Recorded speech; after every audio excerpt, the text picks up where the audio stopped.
2. Today, it's an exam, and we're going to do something different. We're going to do something that I've been looking forward to for a long time, and so I'm pumped. For the past couple of months, we've been talking about in this class about nature, about the climate crisis, the different angles through which we can try to start understanding what's really going on, you know? Is it a problem in culture? Is it a problem in consumption?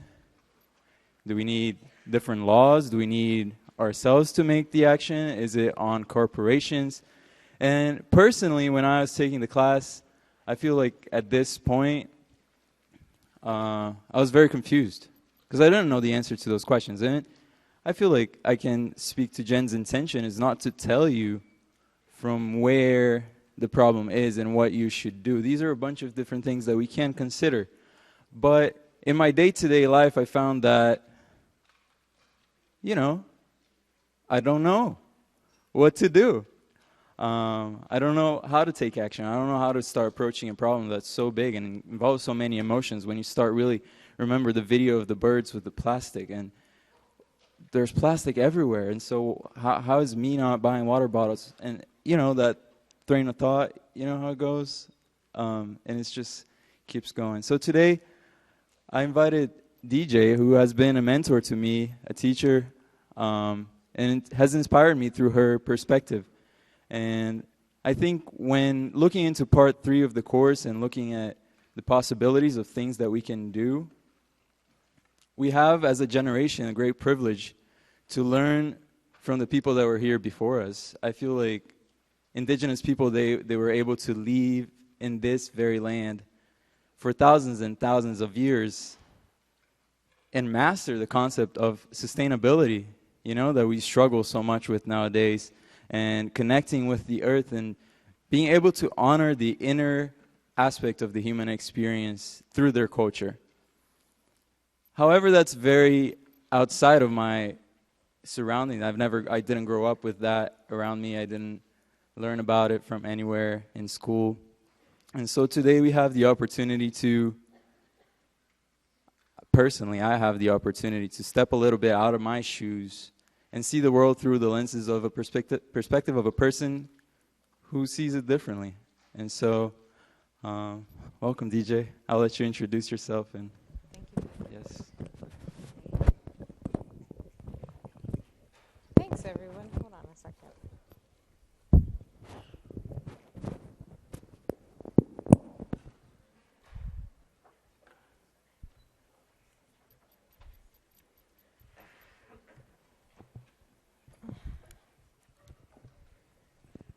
Okay.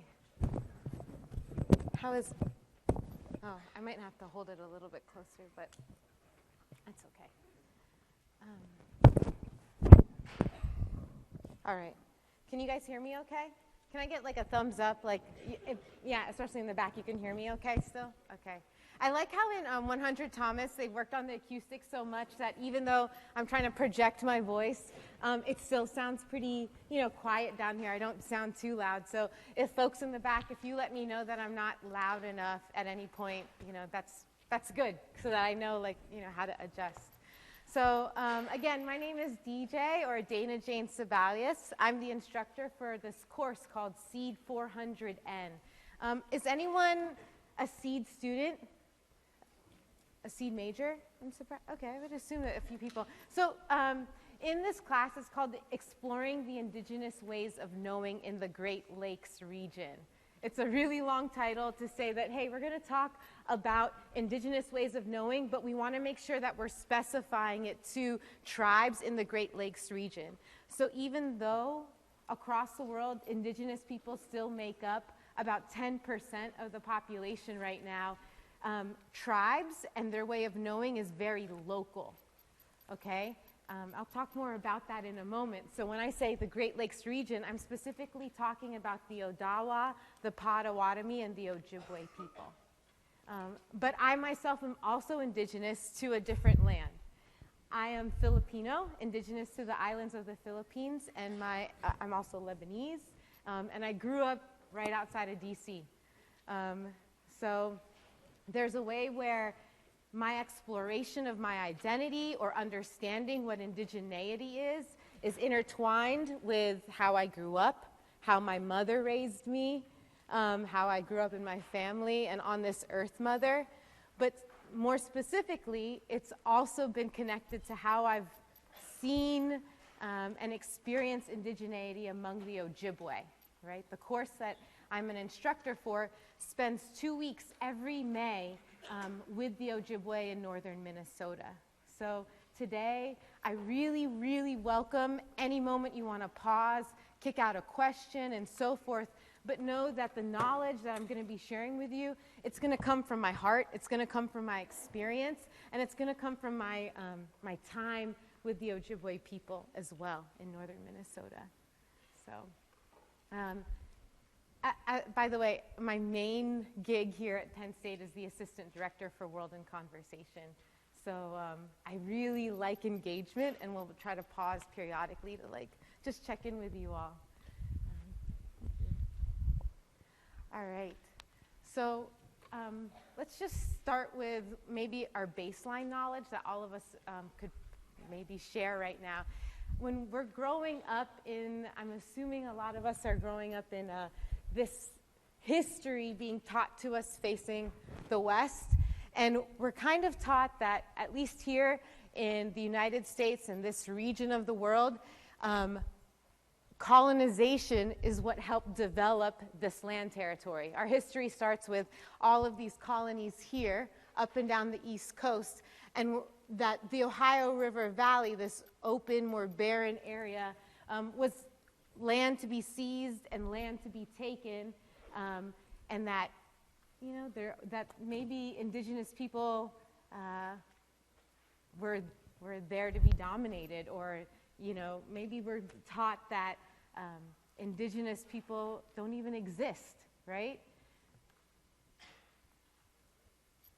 But really, indigenous people have inhabited this land for a long time, and more so, are a little more like, here we go. As you could see on this map, you could see the different names of the tribes, but when we're looking at these territories and names of the tribes in this region, especially people in the Great Lakes region, they're semi-nomadic people, right? And so these land territories, the Ohio River Valley, it wasn't this open, barren territory. In fact, the United States government made treaties with native tribes in order to have this country and this land that we have today, right? But we're not often taught, how did this happen? Or maybe we kind of understand it as a really simplified version to go from this colonization, this moving westward, right? And we had to do it through war and battles. But guess what, y'all? War is very, very, very expensive. And eventually, by the time we get to Andrew Jackson's presidency, he's recognizing, I think it was almost 90% of the federal budget is being spent on fighting Indian wars, right? And so with Native people, that are inhabiting these lands, they are people with their own governing system, their own language, their own land base, as you can see. And so creating negotiations or treaties between nations is what this government had to do, right? In order to keep growing and keep expanding.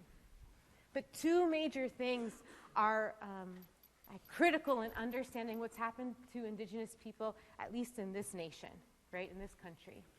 First, when we're moving out west, right, and native people, everyone's heard of the Trail of Tears, right? Like the Cherokee Trail of Tears. Almost all the tribes have their own story about the Trail of Tears.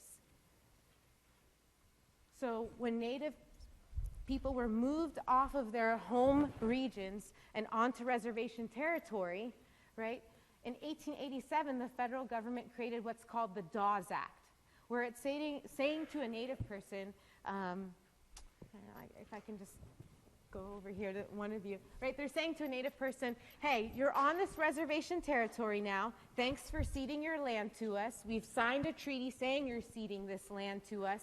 And so now what we're going to do is help you assimilate even more strongly to this culture, and we're going to give each of you property, right? Property in a certain way. So thanks for being willing. And when you're thinking about property, right, to a Native person, it's like going up to them and saying, hey, you see this air, this square I'm drawing invisibly around your head? I'm going to now say this is yours, okay? And you have to come, sign off a paper and say you're going to claim it, right? And if you want to sell part of this air around your head, you can go ahead and sell it to others, right? Oh, and this person over here, you didn't come and claim the air around your head that I just drew. Well, you know what? We're going to take that land back then, and we are going to sell it. And this is the land that you're seeing here, Grand Rush for Indian Territory. So what the Dawes Act did is created basically a checkerboard for reservation territories, and for those natives who didn't come and claim their parcel that was assigned to them, those territories were then sold to private individuals, businesses, and so forth. So tribes today, going from this to checkerboarded reservation territory, like for example, the tribes that I spend time with in northern Minnesota, they own 8 to 10% of what was originally signed off in the treaty territory as their reservation territory. 8 to 10%, right? And this is a really big deal when you are an indigenous person, right? Because indigeneity, you know what it means? It means you truly and deeply understand that you are of the land, that this region that you're from, you're more than just like connected and I respect Mother Earth. You actually recognize that I came from this land and I'm going to return to this land. That generations before me have inhabited this territory and are stewards of this area of the Earth Mother, right? So that's one thing that is really pivotal in understanding our history. And the other thing is the boarding school era. And I'll just say really quickly, the boarding school era was about a 100-year period where Native people, right, when war was too much, the Dawes Act was one attempt at assimilating people, and now we have this other initiative where children were forcibly taken from their homes, put into reservation boarding schools. This one is a picture of the boarding school in Carlisle, Pennsylvania. It was one of the first and one of the largest boarding schools right here in Pennsylvania, and about an hour away. And when they were taken and put into these schools, they were without their mothers and fathers. They were not allowed to speak their language, right? They were disrupted from learning this way of how to parent, how to be cared for, right? There was physical, sexual abuse that went on. And this didn't just happen in the United States. This also happened in Canada and other places, right? So imagine having a group of people with an understanding and their world rapidly changing. How they relate to the earth and how they relate to each other is dramatically changing over this time, okay? But regardless of these really difficult moments or these ways that sort of, I don't know, just physical attack and mental attack on Native people, there are some things that still remain, okay? So what makes an indigenous person today? I have to ask myself that question. What makes an indigenous person today still? Well, one, Native Americans still make up 5.2 million people here in the United States. That's about 2% of our population, right?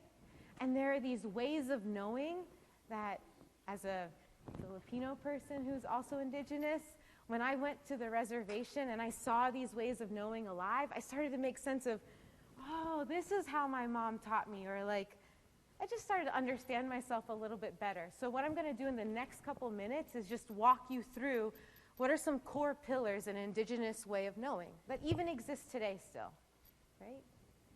Okay. So you guys probably heard about Standing Rock and the fight that was going on, and actually still is going on with like Pipeline 3 and so forth. The Native people here in this picture, if you ask them, what are you fighting for? What are you standing up for? A lot of you might think, oh, they're just really trying to protect their land, right? If they were forced onto this reservation territory and now they only even own only 8% of their reservation territory, they really have to fight for it, right? They really have to protect what's theirs. You know what? It's not about ownership. And if you ask any of the folks here in this picture, what are you standing up for? They're standing up for the Earth Mother and for water for generations to come. Generations to come. As an Indigenous person, you recognize that you are a steward of this earth, and you're not doing anything just for yourself. We have this rule called the 7 generations principle, right? Where every decision you make, you have to think about 7 generations after you and the 7 generations before you. 7 generations after you and 7 generations before you. So to everyone at Standing Rock, everyone who is fighting against the pipelines, it's not that they don't understand that we're all addicted to oil now. It's not that they don't get that and they want to do something to totally reverse it.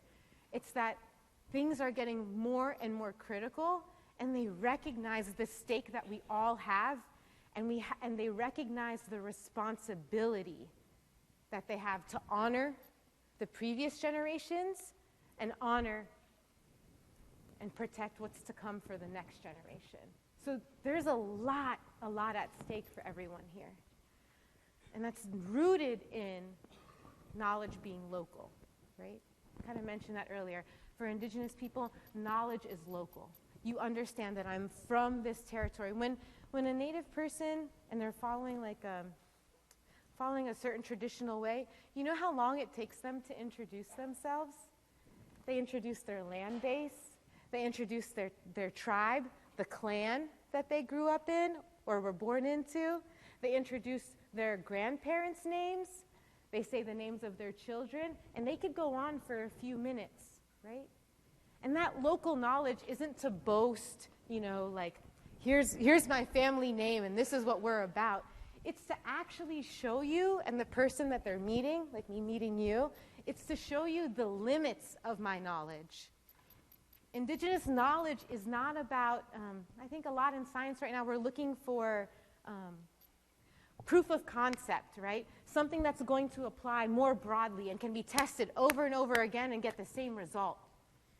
For Indigenous ways of knowing, first off, we're recognizing that what I understand is coming from generations passed down to me, but it's coming from my land base. It's coming from where I'm from and how I relate to those around me, right? So knowledge is local.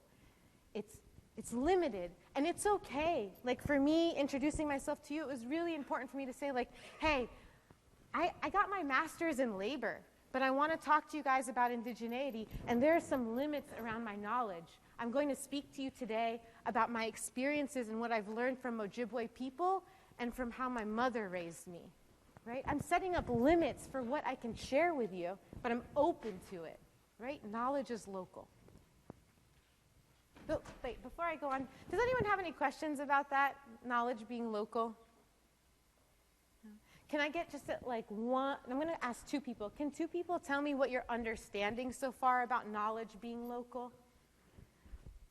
And Pedro, if you feel like you can help me point out a person who's comfortable. I just want 1 or 2 people to tell me, how are you hearing knowledge being local? And I can, yeah, go ahead.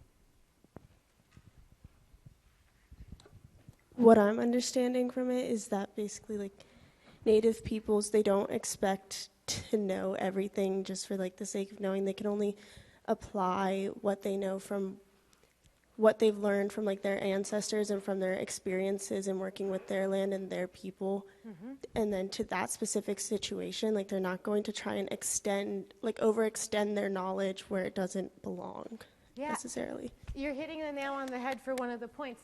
An Indigenous way of knowing is about practical knowledge, right? It's about survival and needing practical knowledge. Can I get 1 more person to kind of add to maybe the part where I'm explaining how a Native person introduces themselves, they're introducing their clan, they're saying their family name. What could be the implications of someone starting off a relationship by like opening up their family history. Go ahead. I feel like it's all about acknowledging, like you said, the limits of how far their knowledge goes back, and also acknowledging that maybe somebody whose lineage doesn't go back as far might know something that they don't, and vice versa. Say that last part one more time. Like maybe somebody whose lineage goes back shorter than somebody else, or maybe longer than somebody else. There's always that sort of room for nuance. Yeah. I guess. Yeah. Even though I can express the limits of my knowledge, knowing my base helps me feel really, I don't know, for me at least, it helps me feel comfortable about engaging with someone else, exchanging knowledge, right? Because I'm rooted. I know where I'm at. And it doesn't mean that when I say limits of my knowledge, too, I don't mean like you hit a brick wall. It's just saying like I know my base. I know where I'm coming from. All right. This sounds really good. So, Indigenous ways, Indigenous knowledge, Indigenous science, right? It's empirical and relational. Embedded in this way of knowing is an understanding that we are all connected and we're all related, okay? So this is me in two different situations, both after a sweat lodge ceremony. So I'd like to just take a moment and tell you guys what a sweat lodge ceremony is. All right? And I think it'll help illuminate empirical knowledge and also relational knowledge. So in a sweat lodge ceremony, you have a couple of main components. You have a fire, right? Inside this sacred fire are stones. And these stones, in Ojibwe, they are called Mishomis and Nokomis, grandfathers and grandmothers. Those rocks, those stones, have been there, again, before I was here, and they're going to be there after me, right? Those are our grandfathers and grandmothers that have built this earth mother, that comprise this earth mother. And so those stones are getting warm inside this sacred fire. And the fire keeper, Oshkabewes, right? The Oshkabewes, is taking really good care of this fire, feeding it, paying attention to it, watching those stones, right? Knowing when those stones are ready, holding those prayers. And that fire keeper is connected to, maybe about 15 feet from the fire or so, the sweat lodge, right? Sweat lodges, different folks will set up their sweat lodge grounds a little bit differently, but I'd say they're going to be very close. The main sweat lodge door is going to face that fire. And that fire tender fire keeper Oshkabewes, is really caring for not only that fire, but for the people who are going to go into this sweat lodge, right? And the way this lodge is built is actually a dome. It's a dome that is made out of, sometimes you can use willow or young saplings of a maple tree, and it's woven in a way that part of it is into the earth and part of it is woven on top to make a circle, right? And then it's covered with blankets. Not plastic, it's covered with blankets and it's dark inside, right? So when you go into a sweat lodge, you actually have to get down and crawl. And right here in this ceremony, it is so sacred because, at least for the Ojibwe, what they're doing is they're reenacting their creation story, right? Every time they have this ceremony, they're going back inside the earth mother. This roundness of the earth, it represents what Indigenous people believe. They recognize the roundness of all things. So they're going into the earth mother or into the womb, right? I've had a child. I think about when I was really round, right? That's the same thing that's happening in a sweat lodge ceremony. And right inside that sweat lodge, not only do you have this dome going above the earth, but it continues underneath. There's a pit in the middle of that lodge where those hot stones are going to go. And guess who brings in those hot stones? The Oshkabewes, right? That person, sometimes it can be a woman. Doesn't always have to be a man. But you would bring these stones in carefully, and then you slide it in. The medicine person, whether it's a man or woman, or would be inside receiving the stone and putting it into the pit in there, right? And so in the sweat lodge, after the stones come in, you close the door, and there are very old songs sung. In the next round, there are prayers that go out. In the third round, there are other songs sung specifically for healing. And in the fourth round, you close out and you say thank you for the spirits for being there, right? And when you enter the sweat lodge ceremony, or actually you could see me when I'm coming out, there's something that happens, right? The sweat lodge ceremony, not only are you enacting your creation story, but it's a purification ceremony, right? You're warm with these rocks and you're sweating. And you're in the dark and you're praying. But you're doing it in a circle. You're sitting inside this womb and you're sitting among other people in a circle, right?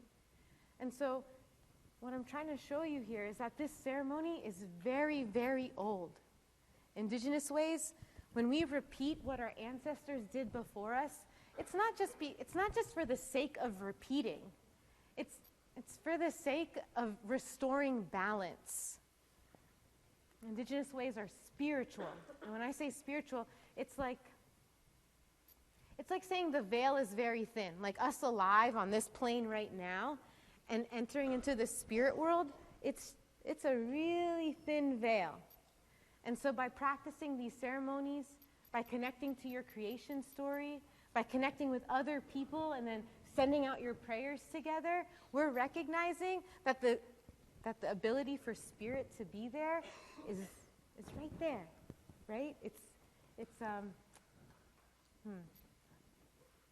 a way, again, of bringing back balance, right? Bringing back balance. Yeah. Let me just go over here. In these ways, well, actually, hold on. I'm just going to pause and go back here. Would anyone like to ask a questions about spirituality, the sweat lodge ceremony, and just what you're hearing is relational about these traditions? Yeah. Mine was more so about the setup because you gave a very good visual, but I'm wondering, one, how many people are with you when you're inside, and also how long does each stage, as you were saying, last? Yeah, I love that. The number of people that are inside depend on how big your lodge is.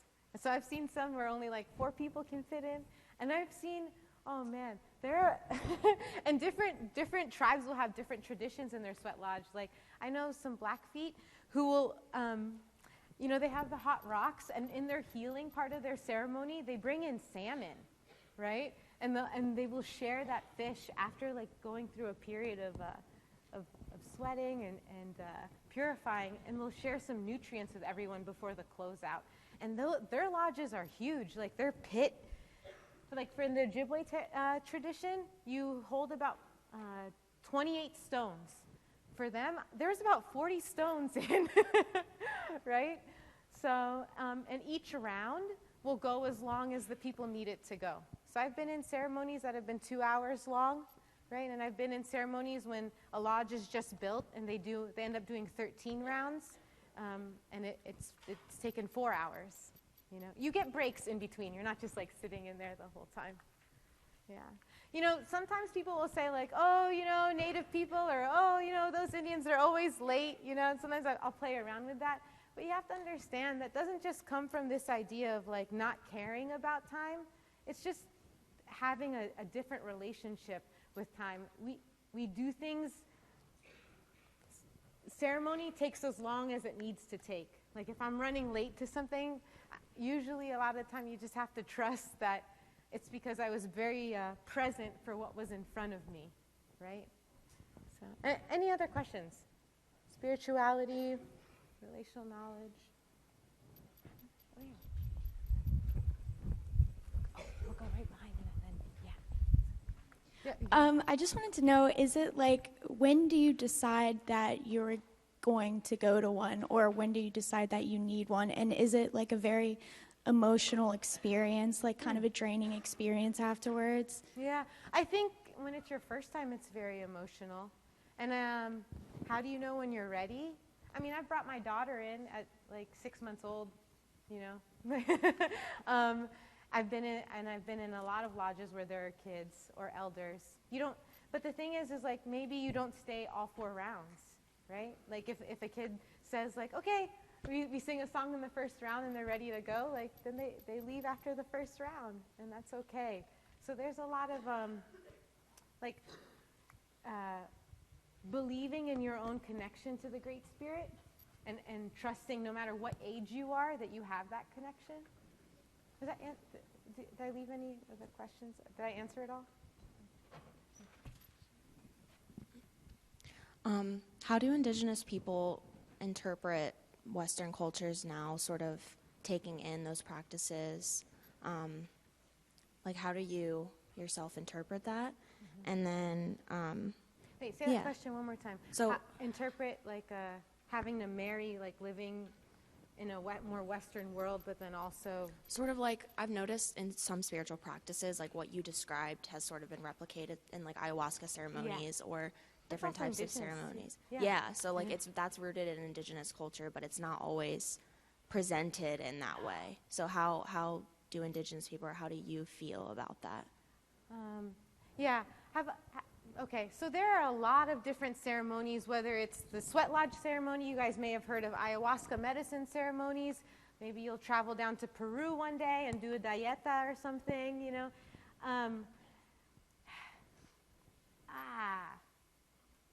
Maybe you heard of peyote, right? And that's something that you could attain as an individual. The difference for me between access to ingesting some of these things or doing it in a traditional way is the presence of a medicine person and a person facilitating that ceremony for you and recognizing that they're connected to a really, really, really old tradition. And when you don't have a facilitator, you don't have that medicine person kind of acting as the conduit for your spiritual experience or the healing that you need, and the science or the medicine that's happening for you, and the creation, there's something about it that I personally am wary about, because these things are rooted in really, really long-standing ways of knowing. And actually you bring up this really other good point. Empirical ways of knowing for Indigenous people, it doesn't just mean I'm repeating it over and over again. It's saying that I'm working with this huge data set, right? So if knowledge is being passed down to me and I'm responsible for passing it down to others, guess what? In my data set of, let's say, how something grows in the region I'm from is freaking huge, because it's going on for decades and decades and decades, generation after generation after generation. It's like in Indigenous science, in some way we'll say that there's no phenomena. There's no like outliers in our graphs, because we're saying we're not just looking at a 6-month period of data when my grant was up. I'm looking at a longer range of data, of information that's being passed down, adapted, and continued, right? So that's how knowledge is empirical, and that's why I feel like in ceremony, what makes a ceremony ceremony is that there's tradition and there's that way of knowing, that empirical knowledge that's present. Does that make sense? Yeah. How about any other questions? Usually there's a lot of questions about spirituality in this way, so I just wanted to pause here. No others? How are we? What time is it? It's 4 minutes to 1. Oh, okay. So we got about 15 minutes. Okay. All right. So.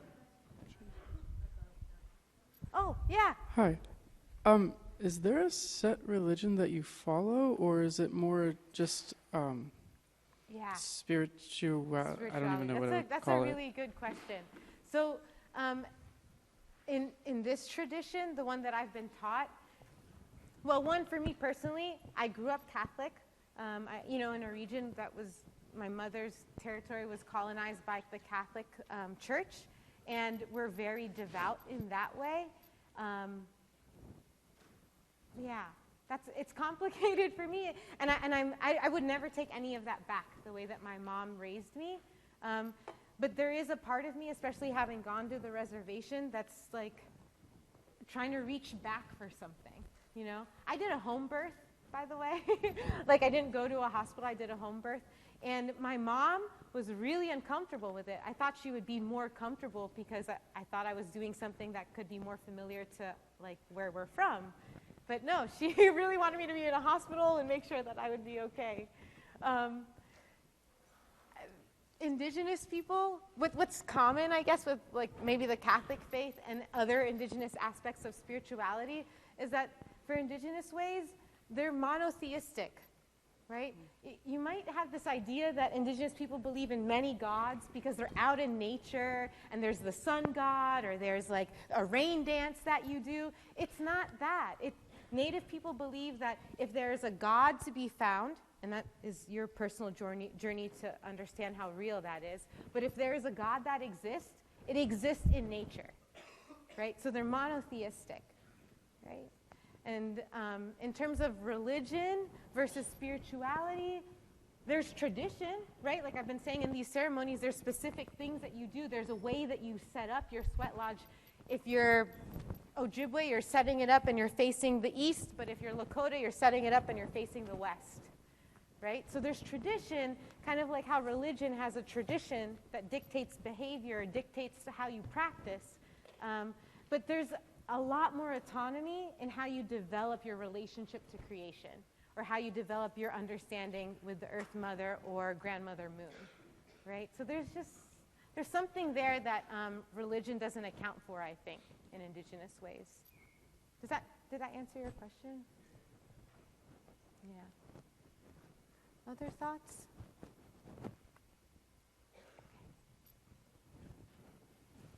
So one of the last things I want to share with you all in terms of Indigenous ways or Indigenous knowledge is the Jingle Dress.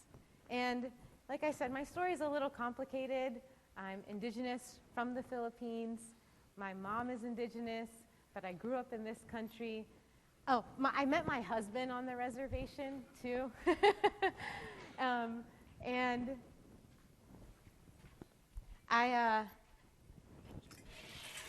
wasn't adopted necessarily into a specific family, but I do feel at home there. And the trip before I got pregnant, I was gifted this jingle dress. Whew, it's been a long time since I took this out. So, forgive me for being a little emotional.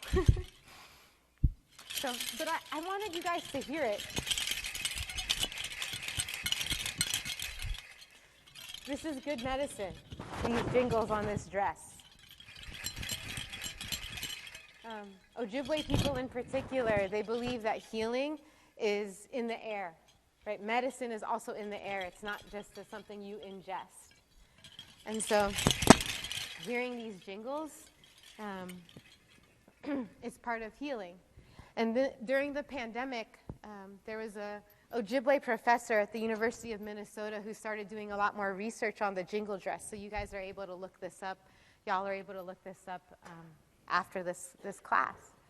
And she found that she couldn't find, or what she couldn't find are pictures of the jingle dress before around like circa 1920s, right? Does anyone know a significant thing that was happening around the 1920s, right before like 1918? Right? Yeah, Spanish flu, right? So I'm just going to place this here for a second.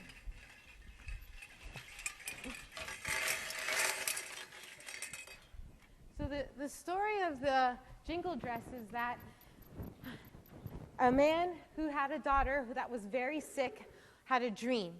And in his dream, he had this vision about this dress where they rolled up the lids of tin cans to make these jingle sounds. And she was very, very sick. They didn't know if she would survive, and a lot of people were dying at this time.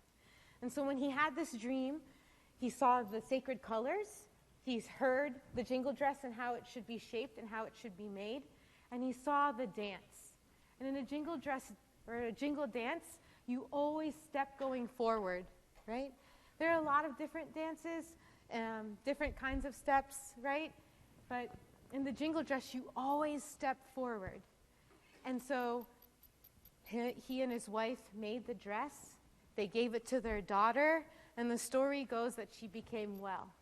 And that dress and this dance was passed on to other tribes and to other people during this very critical time, and it helped with healing for people, healed his daughter, right? What's neat about the Jingle Dress is that even though there's a tradition, you could see that it's evolved, right? Native ways, first of all, Native people still exist, but Native ways still exist and still thrive. They're not meant to be like ancient moccasins in a glass case in a museum, or the traditional pipe like put into a museum and shown in that way. Tradition has to, in order to continue on, it has to adapt, right? So as you can see in this dress, right, this is 1918, I think this photo is 1918, Cass Lake, Minnesota. This is among the Ojibwe people that I stay with. And that's a dress there, right? And this dress in the middle here was donated to this exhibit on the Fond du Lac Reservation. And this woman made her jingle dress out of her police uniform, her retired police uniform. It's really cool. You guys should, I wish I could show you guys more of the details, like of how she pressed those badges and so forth, right? And then during the pandemic, as these stories and the history of the Jingle Dress was coming out, there were groups that made these websites that asked for Jingle Dress dancers to dance, and remember, the dance is a prayer, right? So they would create these websites that say, hey, my uncle is going through this time, he had COVID, is there a dancer out there that would be willing to dance? I will send you tobacco. I'll talk about sacred tobacco in a moment. I will send you some tobacco. And then, someone in the network, in the community will respond, and they will do that dance, right? And that's what that picture is over there. And so again, the Jingle Dress is a really, really good example of how tradition, yes, it is ongoing. There's knowledge that's being passed down, but it adapts. And I think it's still needed today, as you kind of seen in the pandemic. So I want to open up any questions about the dress or traditional ways. Okay, so here's the question I want to ask you guys. Can you tell me one thing? Oh, you have a question. Okay, and then I'll kick out mine. So I was wondering if the dance itself differs for what each person is asking. So you were talking about how the man's daughter was sick. Is there a different dance for each kind of thing you're kind of hoping for? Yeah, I think at a young age, children, they can choose themselves what kind of dance they would gravitate towards. And there are different drums for different kinds of ceremonies. There are different dances. And there are different types of pipes you use. So short answer is yes. Yeah. DJ, I have a question. Yeah. You mentioned in the beginning of class the 7 ways of, the 7 generations that for decision making. Yeah. And I was just wondering, what does that look like for if in the day-to-day for you to make decisions? And how can we make decisions? What does that process look like if I were to use 7 generations prior and after? You're not always going to hit the nail on the head. So let's say you're working in a collaborative team setting and you want to be holding or instilling some of the 7 generations principle. Yes, of course, I'm thinking about sustainability. I have to think about the next future. But there's this feeling of sustainability and business conflict, or collide. I just want to offer that they don't have to. So thinking about 7 generations from now, so for example, we had to take 2 trees down in my house recently. My neighbor, I like actually having these old trees because there were woodpeckers that were really enjoying it, but they were very concerned and asked about my insurance information for my home.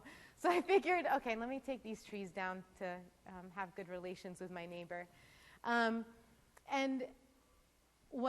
it hurt when those trees came down, but what I'm thinking about and what my husband and I are doing is that we're going to repurpose this wood, right? Like an obvious thing. We're going to repurpose this wood and we're going to do something for our child with this, right? And we're going to set something up in the yard for her. I don't know exactly how that's going to affect the ecosystem in my yard itself, but I know that in my heart I have an intent for reusing something and also to honor those trees that are over 100 years old, I'd say, right? There's also a way where I'm sitting in a group setting and we're thinking about how to attain a grant, right, for medicine men. So a lot of ceremonies that will go on for about 4 days. Sacred numbers are like 4 and 7, right? Sometimes 13.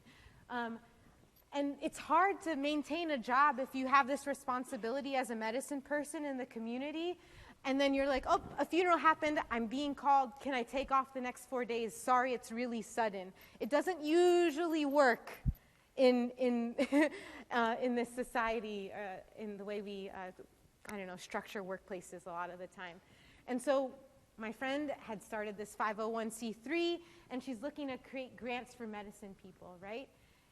Again, she's thinking about how to pass on these ways, but also create new funding streams for those in the community, because spiritual stuff doesn't mean it just should always be free and that it shouldn't be attached to money because then we're corrupting the ceremony. No, like people have to have livelihoods.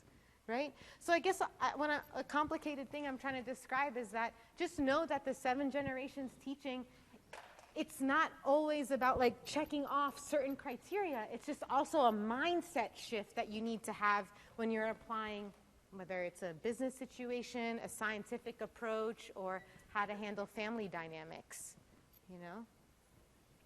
Is that yeah? Okay.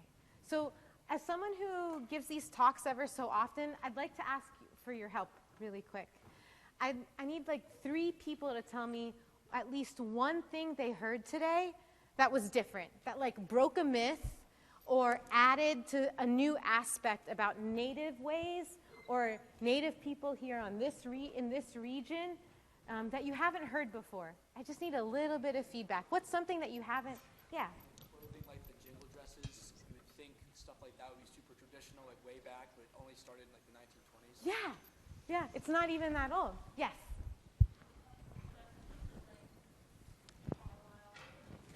Yeah. Yeah. Wait, hold on. It's not quite 110, is it? We're very close? Okay, hold on. Just don't pack up just yet. I just want to make sure. So you're saying the Carlisle boarding school you heard about in Canada, but not as much here in the U.S. It was prominent here, and Carlisle is one of the biggest ones. Hey, and really quick, one thing about the United States federal government versus the Canadian government made, you can YouTube it, an official apology to First Nations people and acknowledge the boarding school, versus the United States still hasn't taken that step. Thank you all. If you have any more thoughts on what was different today, let me know.